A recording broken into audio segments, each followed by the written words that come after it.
pass it off to Assaf. Thank you very much, Michael. And thank you all for attending our session of informal work and workers. Again, I'm Assaf Bondy. I'm a postdoc student at UCLA, and we will have four fascinating presentations today, starting with Marcia Cristiane Vaclavik from the Universidade Federal do Rio Grande do Sul. Go ahead, Marcia. Hello, everyone. My name is Marcia Vaclavik. It's a great pleasure to be here. I am very happy to bring Brazilian research to a congress like ILERA. I hope you are all good in health, especially and including the other Brazilian researchers in this section, because we are facing difficult times here in Brazil with this pandemic situation. I would also like to say that English is not my native language, so I apologize for the poor English. I will try to speak slowly, and if you do not understand something, you can ask me later, okay? The work I'm going to present here is part of my PhD work, my thesis, which investigates the phenomenon of the gig economy in Brazil, more specifically in the city of Porto Alegre, which is in the south of Brazil. The other Brazilians here should know it. The other authors of the paper, Professor Dr. Andrea Oltramari, which is here. Hi, Andrea.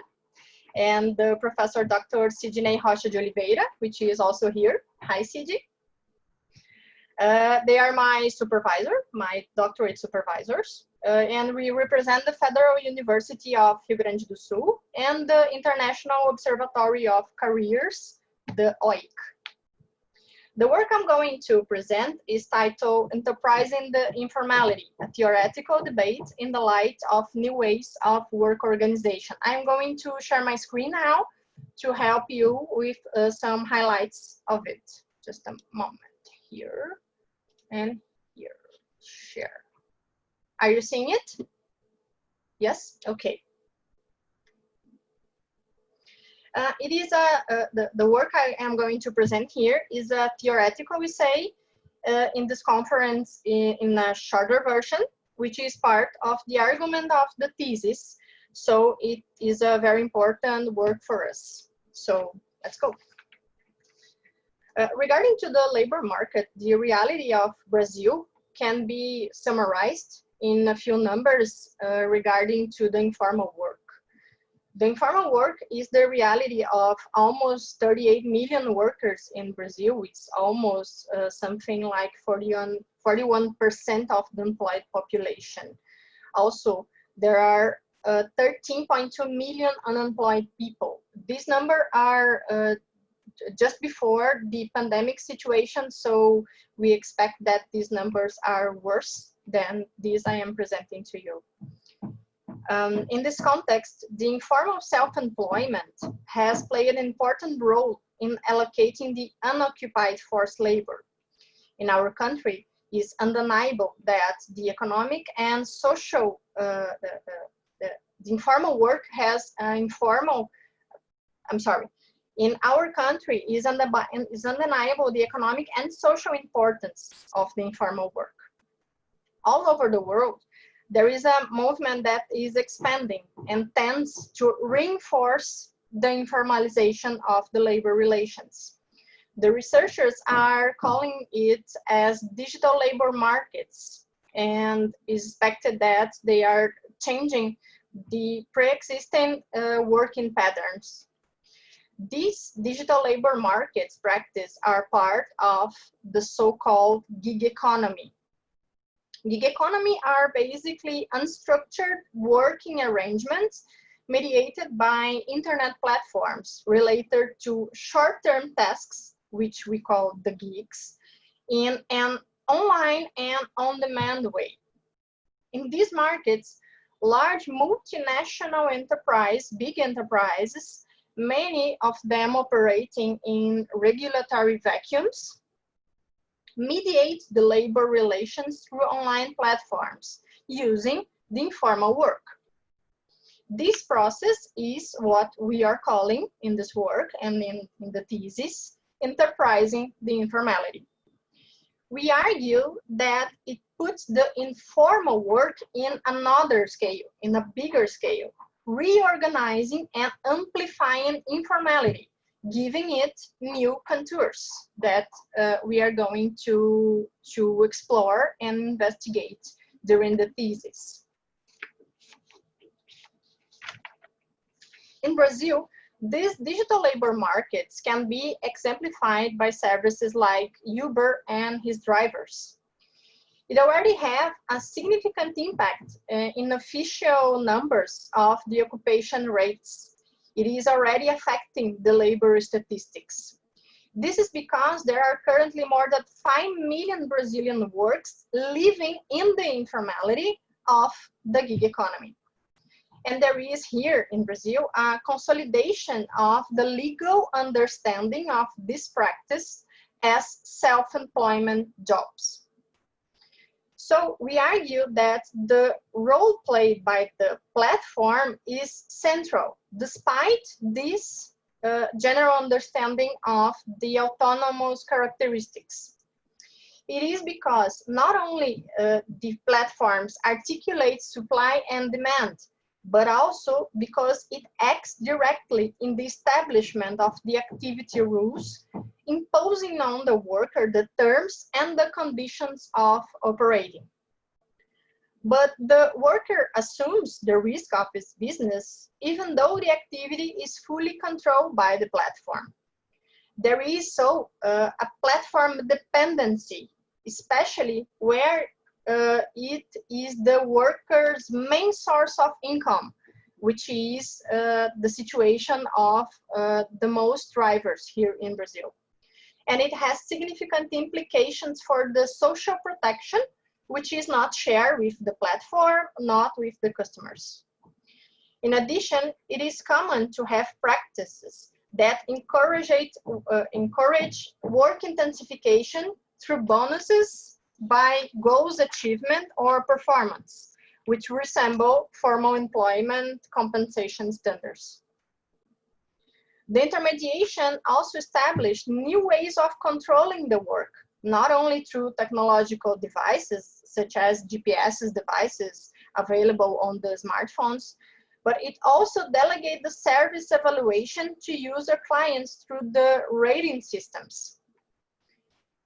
It relieves also to the platforms of providing in-depth training and instruction to the drivers, reinforcing a relationship of autonomy and dependency between the workers and the platforms. These practices create new labor statuses in which characteristics of formal and informal activities are mixed by the autonomous nature and the lack of direct link within the organization. Thus, the enterprising the informality phenomenon, we are calling the phenomenon like this, manifests itself in some aspects like employment statuses and access to social protection, in autonomy and control, and income and payment of taxes, in the process of training and development of skills and prospecting workers, in the lack of collective representation, and so on. So we are trying, Marcia, Andrea, and Sidinei, we are trying to understand better now through empirical investigations, and there are studies we are conducting that are already in course.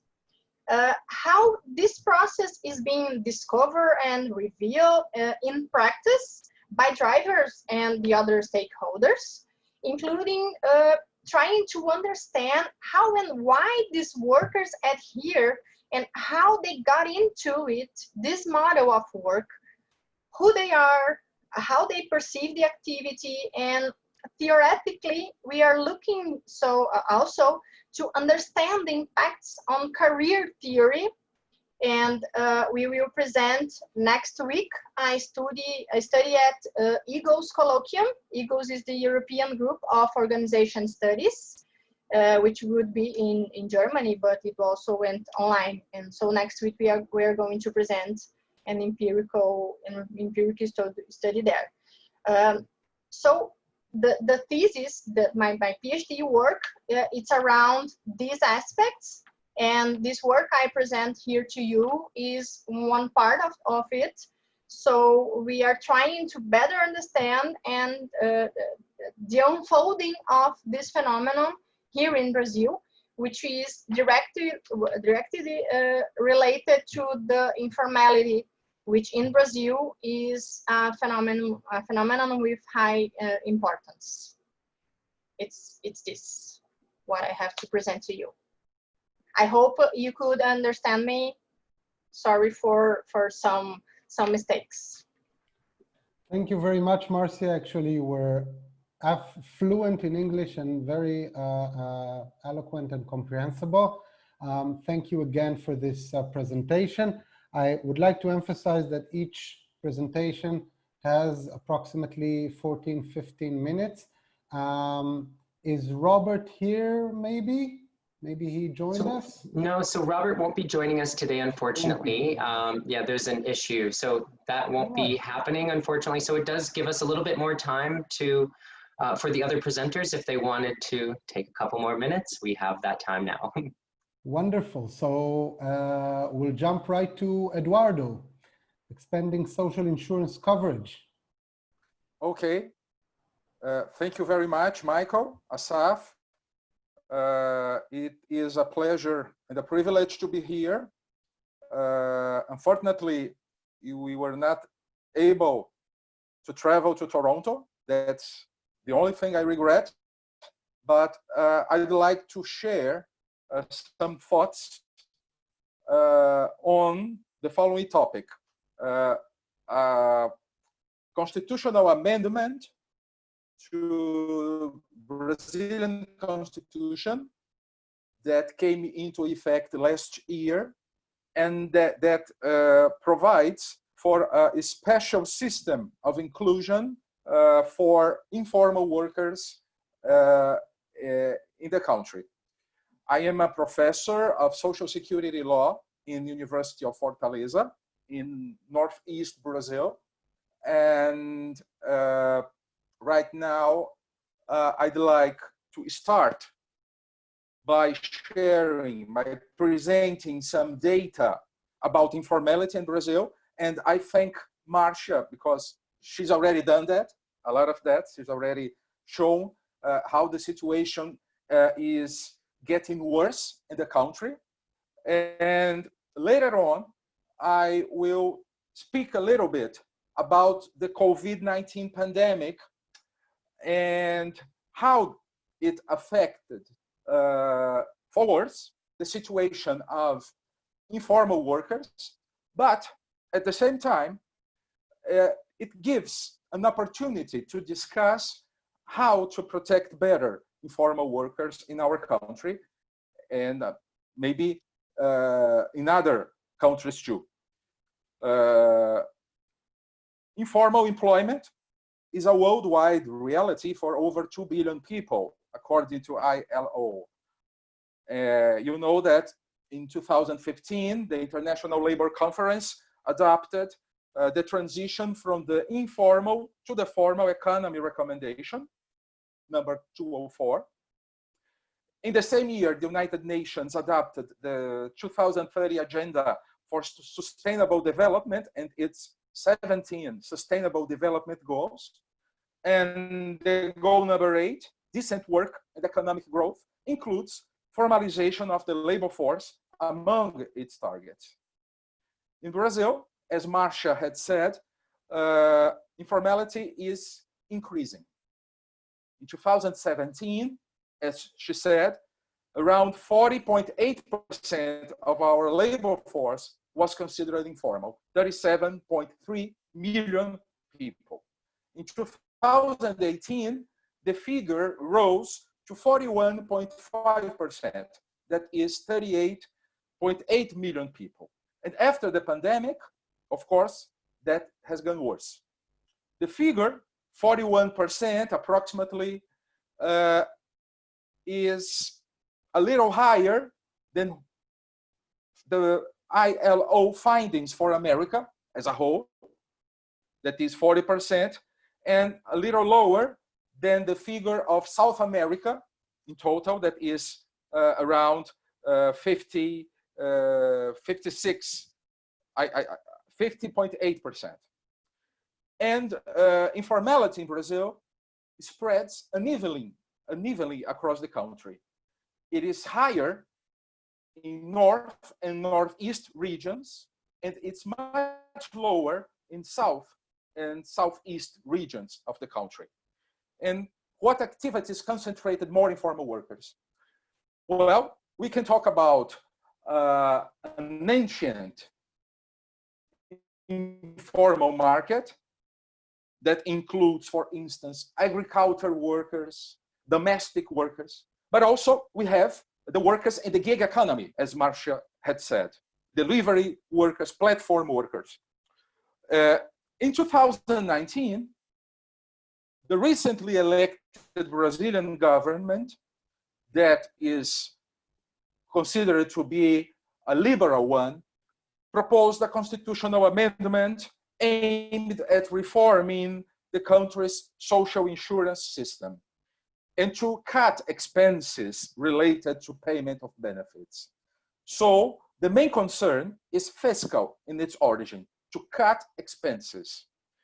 The initial proposal established a pension fund system, but it was later abandoned by Brazilian Congress, and we kept a pay-as-you-go system and adopted parametric changes, raising age, demanding more contributing years to allow retirement, for instance.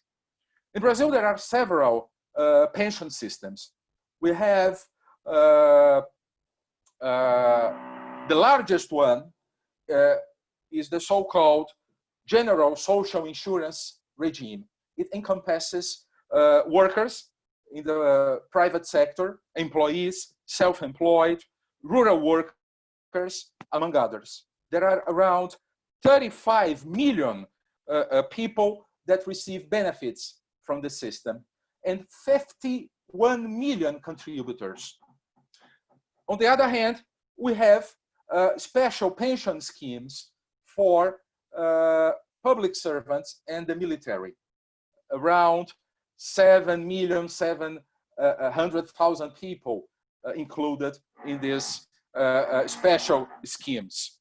One problem of equity of our system is that public servants and the military, they receive higher pensions. The amendment imposed higher contribution rates on public servants. That was one of the changes. And to tackle the problem of informal workers, it provided for the creation by law of a special system of inclusion for low-income workers and for those in informality. The problem I see, who will be considered low-income workers? Who will be left outside this special system? It has not been created so far, but who will be eligible for the benefits? Will the platform workers be included among them, since maybe they do not will be considered low-income workers? What will be this low income? This is something problematic. It is interesting that the amendment had created an explicit reference to the informal workers. The issue had been raised, but how to regulate the issue, how to create a system that allows the transition from informal to formal situation. Maybe it is important a simplification of administrative procedures, public information campaigns, policies aimed at facilitating job opportunities, especially for young adults, since there is a higher informality rate among young adults aged 15 to 29 years old in the country. Okay, and after the pandemic, it became quite clear that informal workers are in great need of protection. The adoption of social distancing measures and prohibition of functioning of non-essential activities prevented them from making their earnings. So what was the government response? In April 2020, after much hesitation on the part of our executive power, the Congress approved a law creating an emergency benefit for those in informality, a benefit of around $118 that would be paid, that should be paid for a 3-month period. Right now, we discuss if we should extend the benefit for extra months, and who were the eligible people, the ones who could be beneficiaries of this benefit. Well, up to 2 persons and sometimes 3 persons per family can have the benefit, but it is necessary to be a worker over 18 years old. Later on, another law provided for single mothers aged less than 18 years old that can also be eligible, not have a formal job, not receive Social Security or any other federal benefit, with the exception of one very famous Brazilian cash transfer program called Bolsa Família. That is the name of this program. And there are other conditions that must be met. And what was interesting is that between April 7 and May 15, 118 million people applied for this benefit. Brazilian population is 210 million. That is more than half Brazilian population applied for this emergency benefit. 59 million were granted. So it was interesting because we had a government that was elected with a liberal agenda. And the COVID-19 pandemic made him face this situation that demands public expenditure. So totally the contrary of what the government or original program was. And it raised the issue, how will we protect these informal workers?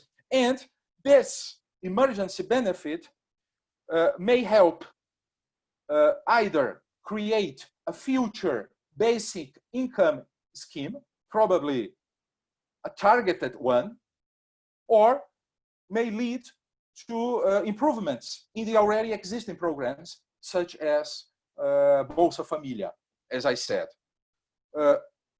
Maybe we need to refine the data. It is important to know who are our informal workers. Where are they? To apply for this benefit, for instance, if they are not registered in the registers that exist in Brazil for access to benefits, to social programs, they have to access an online platform. But many of these people don't have access to cell phones or to the internet. This is one problem that must be solved.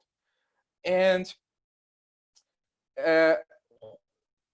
we have to better design our social protection schemes, and maybe the data we are collecting right now after the pandemic and after the creation of this emergency benefit may help improve existing programs and maybe lead, as I said, to a basic income scheme or to other formalization policies. Unfortunately, there isn't much discussion of this right now, but I hope that the pandemic may stir more debate and help address the situation. So it was it. I thank you for your attention. I hope I could be understood, and I expect you may we may discuss some aspects of this proposal later on. Thank you. Thank you very much, Eduardo. It was fascinating and personally raised a lot of questions about what are the possibilities and who are the actors that may take part in this debate. But before questions and discussions, let's move to our final presenter, Ana Virginia Moreira Gomes from Universidade de Fortaleza. Please, Ana. Hi, thank you so much. And I will also, I'm a colleague of Eduardo from the same university. I'm sharing now my screen. I hope, can you see it? Yeah, okay. So this is part of an ongoing research that I lead in my university on the work of waste pickers in Brazil. So in a way, I will talk about all the informal workers that did not come with the digital innovations. But this aspect of the research I will talk today, in a way, it sees new technologies and innovations as a way to make public policies more effective to reach these workers. So what is the context here for these workers? The context is the waste collection systems in Fortaleza, which is very similar to systems in other cities in developing countries. These systems, sometimes they are totally informal in all their phases, collection, disposal, treatment. Sometimes they mix formal and informal orders in the same system. In Fortaleza specifically, as I said, as in many other cities, the problem starts with the collection because the system doesn't have a selective collection. So we generate a lot of residues, we can see here, and much of these residues could be recycled, but in average, 1% of the residues is recycled, and 90% of this 1% is collected by waste pickers. So these workers, they perform a very essential work for to keep our cities clean and to take out the pressure on the system to try to allocate all this waste. And who are the waste pickers? In our research, we identify that waste pickers, they work or on the streets individually or in small groups. They work on their own account, or they work in associations or cooperatives. In Fortaleza, for example, we have 25 associations. And in Brazil, in average, even though this number is not precise, we have in average 6,000 waste pickers. Here I have a different figure for the workers in association and the workers who work on the streets, because what the other researchers show is that the workers on associations, they have an older age, and most of them are women. These are workers who did not find a formal job or even an informal work in better conditions. And in the streets, we'll find mostly men and workers in a younger age. Oops, sorry. Okay. So who are the waste pickers we found on the streets in Fortaleza? Our research focused on the workers who work by themselves on the streets and who are not collectively organized. We applied structured questionnaires to 32 waste pickers who work on the streets.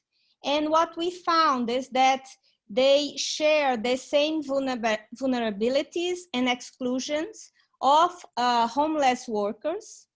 They are invisible to the city, to the population, and to the public authorities, even though their living and working conditions are totally in violation of their dignity. Here we have a picture that it's very common on the streets in Fortaleza. So this worker is carrying a weight that it's much superior to which is legally authorized. He doesn't use any type of protection equipment, no gloves, no masks, and some waste pickers continue to work even during the pandemic, and they are even more exposed. They work among the traffic, so they are hit by the cars, by the buses. They suffer violence and harassment in their work, and they don't even have their activity recognized as a work, even though it is a type of green work that, according to the ILO, is a type of work that contributes to the protection of the environment.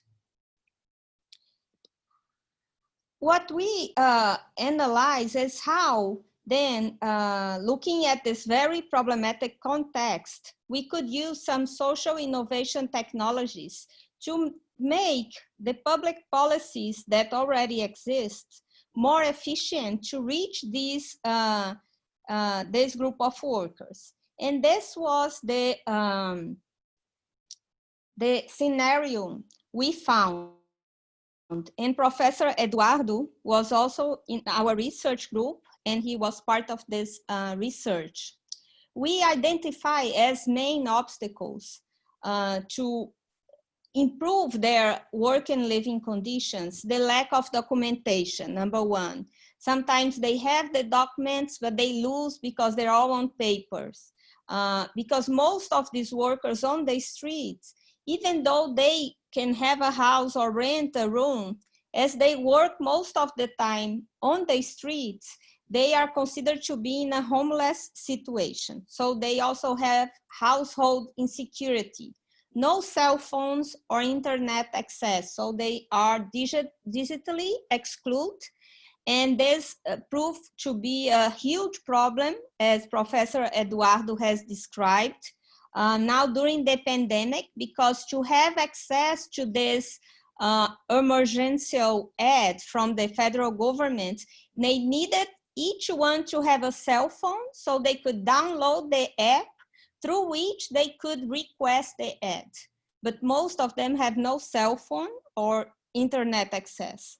They have no enough access to public restrooms and to clean water use.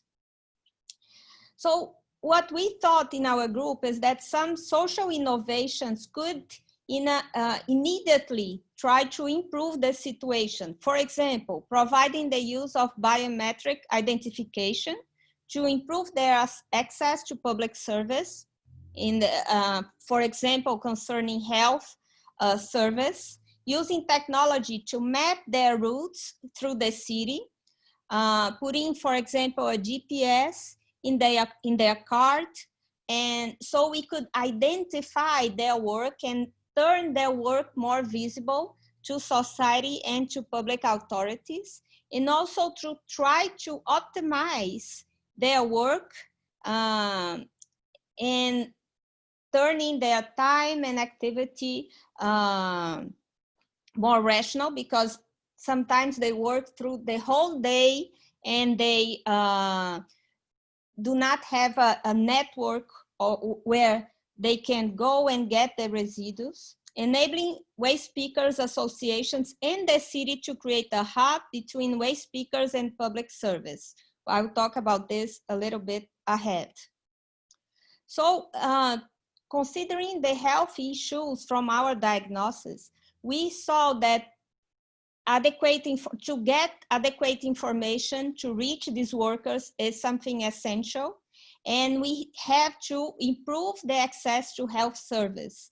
And the idea of using a biometric registration could make this possible by eliminating the paper documents that get loose or get wet. And because of this, they cannot get a service in a public hospital or a public health unit. Measures to minimize the risk of being hit and run over, for example, by the application of reflective paints or signs for the cars or buses. The reinforcement of the need of adoption of protective equipment and vehicles, a motorized vehicle or a bicycle, but to carry the card as they do is something that should be totally eliminated. In fact, when we study this type of work, which is a work that is done in the worst conditions possible, our immediate goal is that this type of work will not exist anymore. So the idea here is how we can immediately try to change the situation in a way that in a second phase, this type of work would not exist anymore. So concerning the work itself, one immediate objective goal is to make the public authority present. What we have today is a situation of absence of the public authorities. And where there is a empty space, it is always occupied by somebody else. And in this case, it's occupied by the deposeiros. Who are they? They are intermediaries between the waste pickers and bigger recycling companies. So even though the waste pickers, they do much of the work, they receive the smallest amount of money in this whole production chain of residues and recycle. They sell their residues, they collect every day to the deposeiros, and the deposeiros then sell to the companies. And what we found on the streets is that most of the time, the cards they carry, they do not own these cards. These cards are rented from the deposeiros. So they collect residues for the entire day, and then they come back to that deposeiro and sell the residues to that person. Sometimes the deposeiro also rents a room for the waste picker. And there were even reports of the deposeiro selling drugs to the waste pickers or physical abuse. So the situation that we saw was a situation of what we call in our legislation in Brazil, work analogous to slavery, which is something similar to forced labor, more by the very abusive conditions of work. So to eliminate the situation, the most important thing was to call the responsibility of the public authorities. Our immediate goals, as I said, is the formal insertion of waste pickers in the city management process, the encouragement for these workers to organize collectively, because what our research and other research shown is that by organizing collectively, they can reach better working and living conditions. And to give them professional qualification that could allow a transition from working at the streets to associations and cooperatives.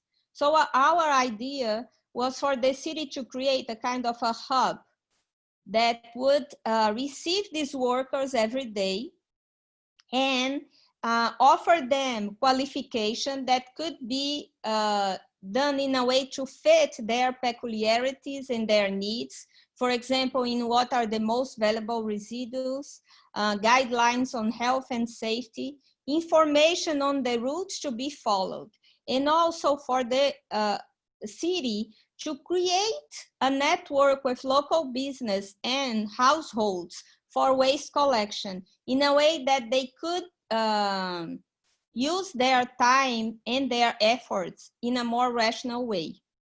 So the rationale in our proposal is that even in very, very informal types of work, very precarious, there are possibilities for immediate action that could improve the life and working conditions of these groups. And I think the example of the waste pickers on the streets are a good example. And finally, I want to show this as our book. It is in Portuguese, but it's from the first stage of this research where we have the results of these questionnaires we applied to the waste pickers that work on the streets. That's a very interesting group and difficult to find, especially, for example, in certain cities like Fortaleza, where there is a lot of organized crimes on the streets. So we found very interesting results on who are these workers and what are their needs. This book can be downloaded on this website.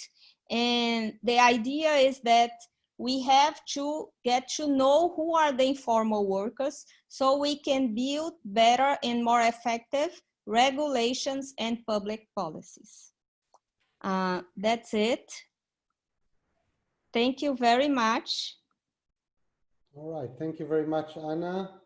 Okay. And following these fascinating presentations, let's move on to questions and discussion. You can raise your hands as previously explained by Michael, or write on the chat, and I will give you the stage.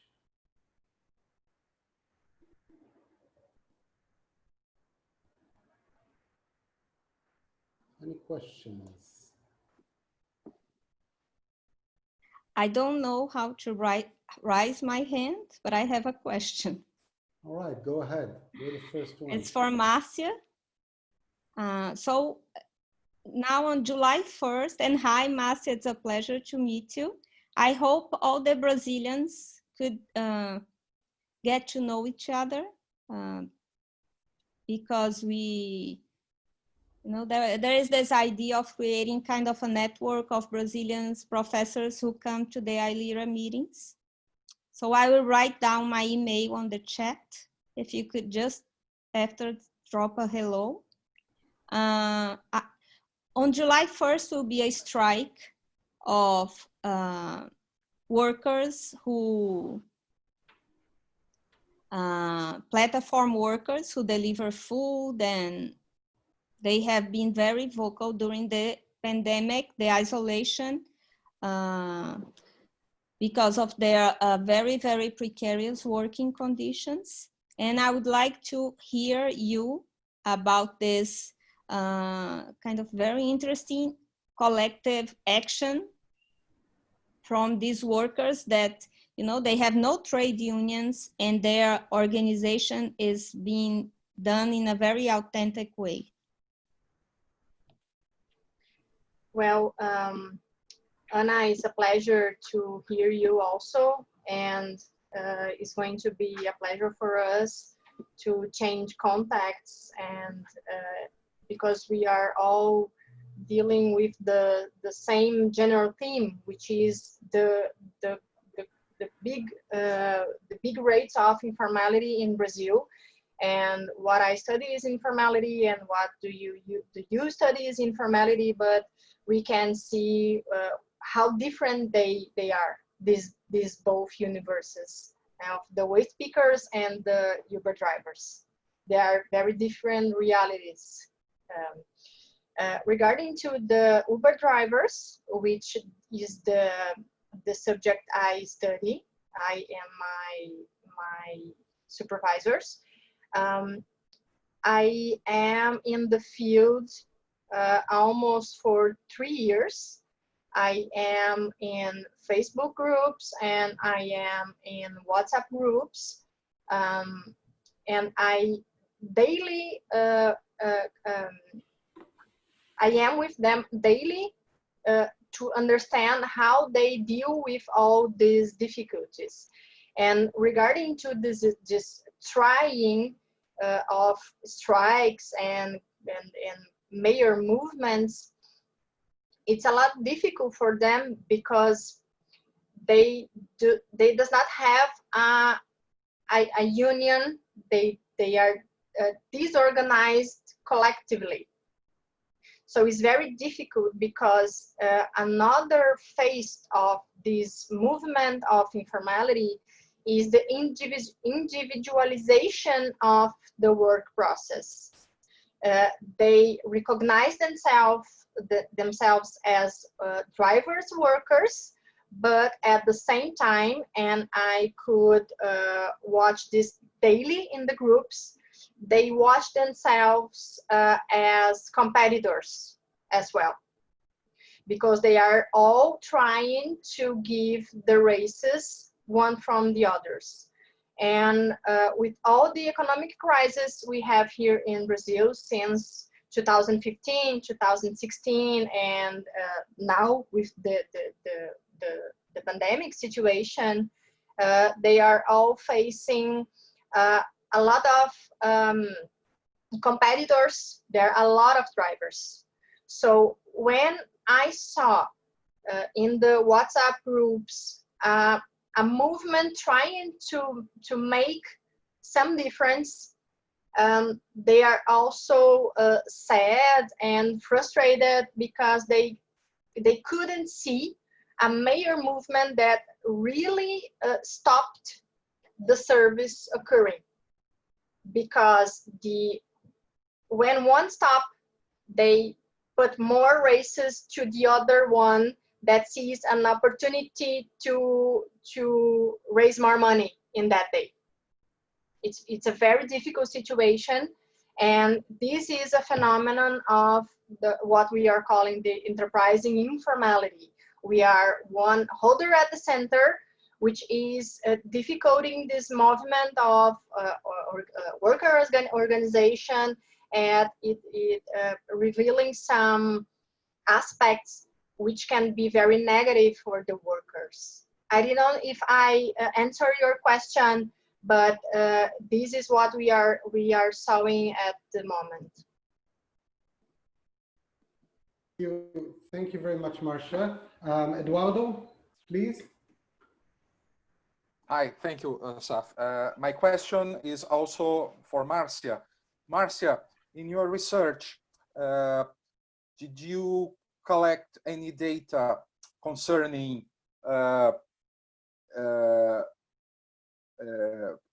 formality as far as Social Security is concerned? I mean, do the Uber drivers or other gig workers included in your research, do they pay taxes for Social Security, for pension schemes? Do the enterprises have incentives for this, or are they aware of this situation that they are not covered by a pension scheme if they do not pay taxes to the Social Security? And do you think it would be feasible to create a tax on the platform companies aimed at financing benefits for them? That's my question. Thank you, Eduardo. Your question is very interesting because I only face what you're telling me when I meet a Spanish researcher, which are looking for the same movement as Spanish, and they are very concerned about Social Security, but of course by the side of the drivers, but the other side also. So if these workers are informal, and if these workers do not contribute to the social system, how, and if this number is too high. We have a lot of drivers working in this situation. At some point, the Social Security is going to break, is going to have a problem here, because they are receiving fewer money than it should. So one of our researches was to try to understand the legal process of the establishment of this service here in Brazil. It started by 2015 here in Brazil, and we try to follow, to reach the legal movements at the federal government, and at the same point, it was allowed to them to start to contribute as a MEI, what is in Brazil a micro entrepreneur in an individual form. MEI is what economic researcher call semi-informality, because it is not totally formal, and when it gets this formalization, it is not informal anymore. So it has in the between.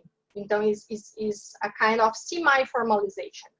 And what I could accompany to look and observe in the groups is that for the drivers, they are seeing it as an advantage to be part of this formalization system by MEI, because they can pay a fee that is very low for them, is about 50 reais, and they can be covered by a minimum social security as health security, as leave sick or maternity leave, and it allows them to have this minimum structure.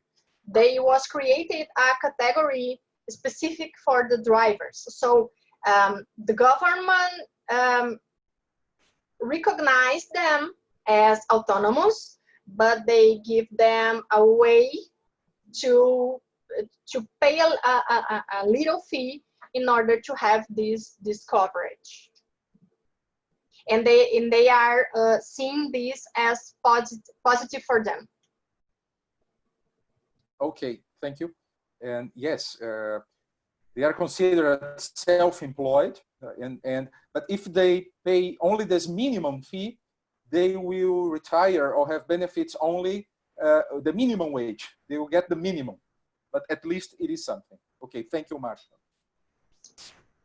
Thank you, Eduardo and Marcia. Anybody else? Any other questions, remarks, comments? Yeah, Chris, go ahead.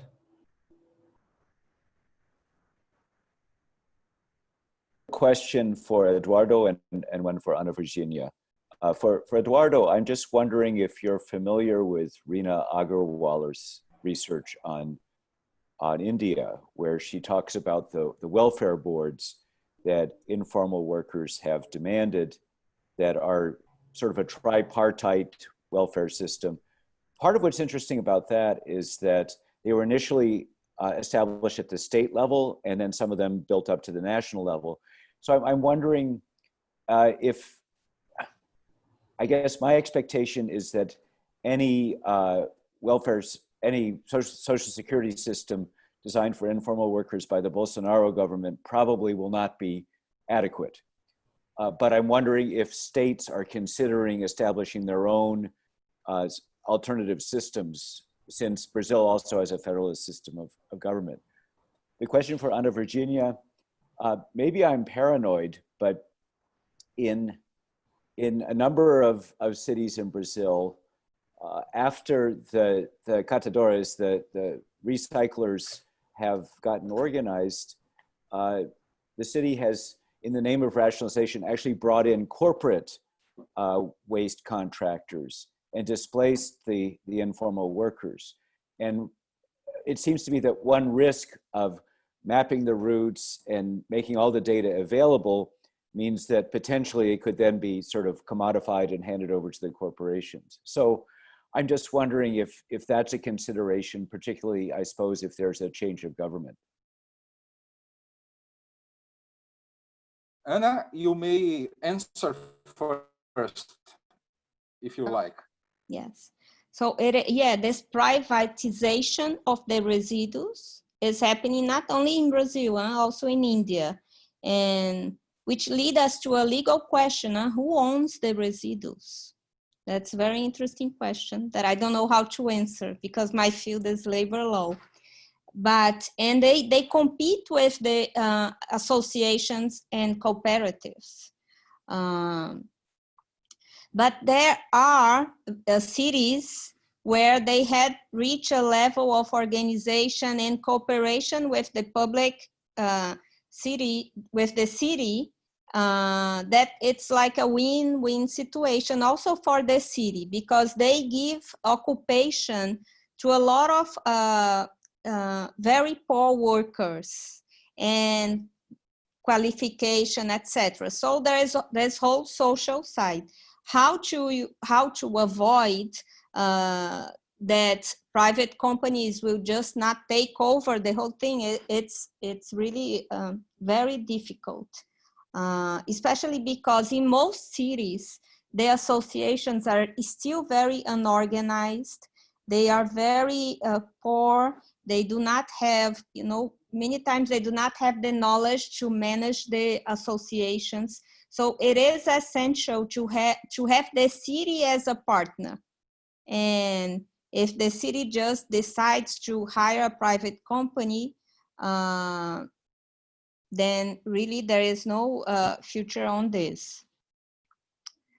Now, to have the rules, what we have in Fortaleza, a very interesting situation is that there is an association that has a partnership with a startup, and this company, they do the rules for the association. So the association use this type of service to make their work more rational. And I try to, in our research, I try to put the GPS on a cart. It is very tough because it's not only to be afraid that the waste picker will lose the GPS or sell, no, but the problem is because of the crime on the streets. If some drug dealer knows that this card is tracing, that would be a danger, a risk for the waste picker. So that's why we did not do it. But I thought that it would, at least if we could do with one of them, it could show, to society and to the city what they do. Because when these are workers that are just totally ignored and invisible to most people. And when you talk to them, they tell you that they walk through the city like 10 hours, 12 hours a day collecting residues. So it would be, in my view, very important at least to get to trace one of them and to be able to show what they are doing, cleaning the whole city. But the privatization, it is something that is already happening. And I personally find very hard for the associations to fight against it. Christopher, thank you for your question. I am not aware of this pension scheme in India. It is interesting. I will look further. We try to get further information. Yes, I agree that under Bolsonaro rule, it would be very unlikely to approve measures aimed at improving social status of informal workers. But on the other hand, as was the case with the emergency benefit approved in last April, it was the Congress that took the initiative. The executive power was very hesitant. So in a way, well, Social Security and pension, a national pension scheme is, according to our constitution, only federal, the Congress, the national government, the national Congress can pass laws about this topic.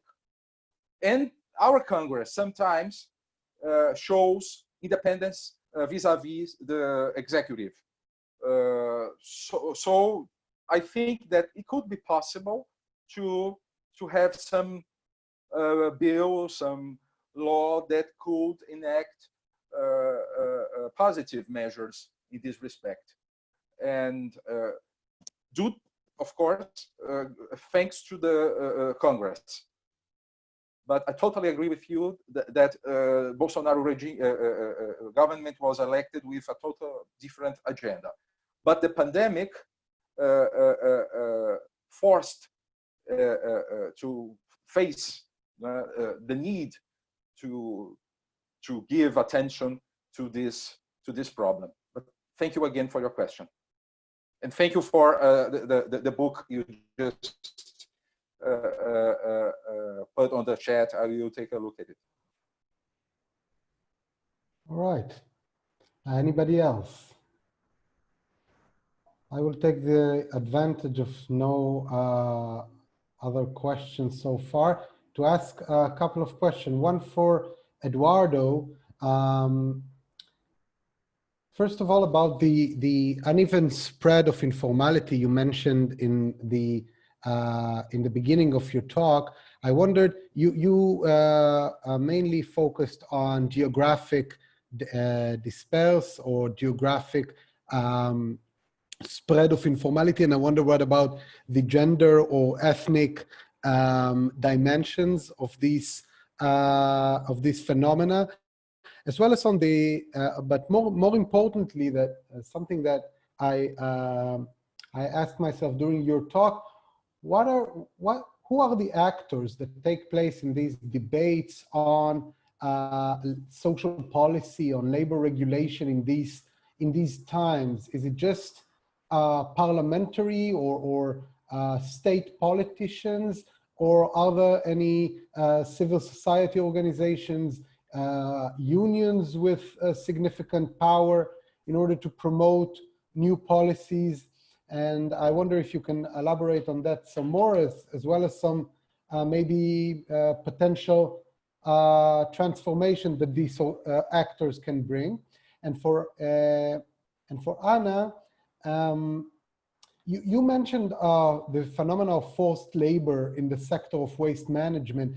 And I wonder, in face of forced labor, have you seen the phenomena of trafficking in waste pickers? And if so, and even if not, are there any international agencies, organizations that are involved in protecting these workers? I'm especially thinking about countries from the global north that are especially attentive in recent years to forced labor as well as human trafficking. So I wonder if it has any significance in Brazil. Okay, I will answer first. Okay, Anna? And well, thank you, Assaf, for your question. Yes, there are some remarks concerning gender and race or ethnic background as far as informality is concerned. As I said, geographically, the North and Northeast have more informality than South and Southeast, but also women, there is a larger number of women in informal situation, and blacks are also in disadvantage in this respect. So the Brazilian agency that gathers data and makes statistics has a report. It's the social indicators report that it is published every year, and it's very clear about that. And we can see that women and blacks suffer more of informality in respect to whites and to men. So you are totally right about that. And what about the actors or the social actors that could enhance the dialogue? Thanks to political agenda, we have some opposition to the Bolsonaro government, and they can foster in the Congress debate about this. But also, I think that universities may play an important role, as well as the press. But informal workers, by definition, they lack organization, they lack more voice. Of course, we have some associations, for instance, for domestic workers, that could play an important role in this respect. But unfortunately, that was not in the mainstream agenda until the pandemic. I guess the good point about the pandemic was to make clear the situation of these informal workers. And that's why I have some hope. I may be a little bit naive, but probably there is some discussion now regarding extending the emergency benefit, or maybe creating a basic income. So I hope I have answered your question. Okay, just to make a linkage with what Eduardo said, the waste pickers, they have a, well, reasonably strong, if you consider the situation that they work, a national movement of waste pickers in Brazil. And it was stronger during the Lula government, where the federal government has created a public policies targeting waste pickers. But anyhow, they do exist, and they, you know, they have an agenda. But it's like, as we say in Portuguese, I don't know if there is this saying in English, you're swimming against the ocean right now. But anyhow, you know, forced labor, Brazil has recognized the existence of forced labor in 1995, and since then has created this like exemplary system with very creative ideas to fight against forced labor. But already for some years, and this is before Bolsonaro, there was kind of, the system was being dried up because for lack of money, resources, new public servants, labor inspectors, and this has led to a situation where Brazil was, a couple of years ago, condemned by the Inter-American Human Rights Court for the use of forced labor in a farm in the north of Brazil, where there had been several visits from the labor inspectors, but nobody has ever been criminally condemned.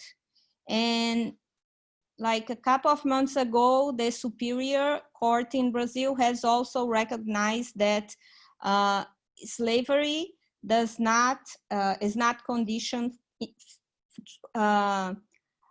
is not conceptualized only in the situation where there is physical restriction to the freedom of the worker, which is very important here in Brazil, because many times the worker is in that situation and he is, or she, they know where they're going, but because they have no other income opportunity, they end up going to that type of work. So it's not so important that there are guards or physical barriers for the worker to move around, to characterize the existence of forced labor, or as we call analogous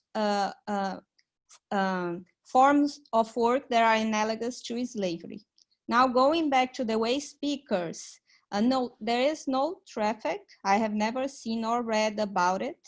And this situation was something I think that we found in our, during our meetings on the streets. And it's something that I have to develop more, because it's a very peculiar situation where the situation is so, the working conditions and the living condition, is the exploitation of these workers. Everything characterized fit with the definition of forced labor or work analogous to slavery. But different from other types of forced labor, where you have, for example, the big company in a production chain or the big farm. Here, the poseiro sometimes is a former waste picker, or is a little bit above economically from the waste picker. So, but the situation is really a situation of forced labor. But the person who is exploring is almost on the limit also of being also a victim. I don't know if I'm making myself clear. What is very clear from the whole situation is the totally absence of state everywhere. Thank you both very much. Any further points, comments?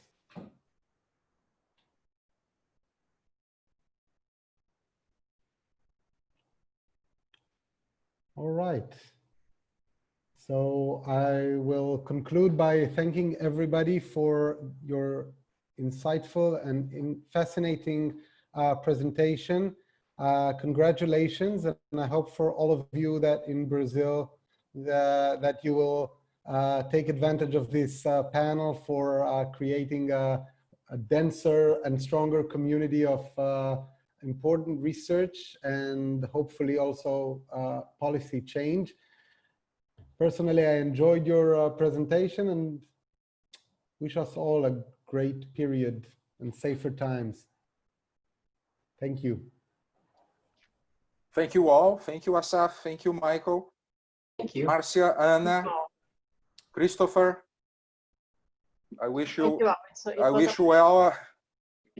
Be safe. You too. Thank you. You as Goodbye. well. Bye. Thank you. Bye-bye.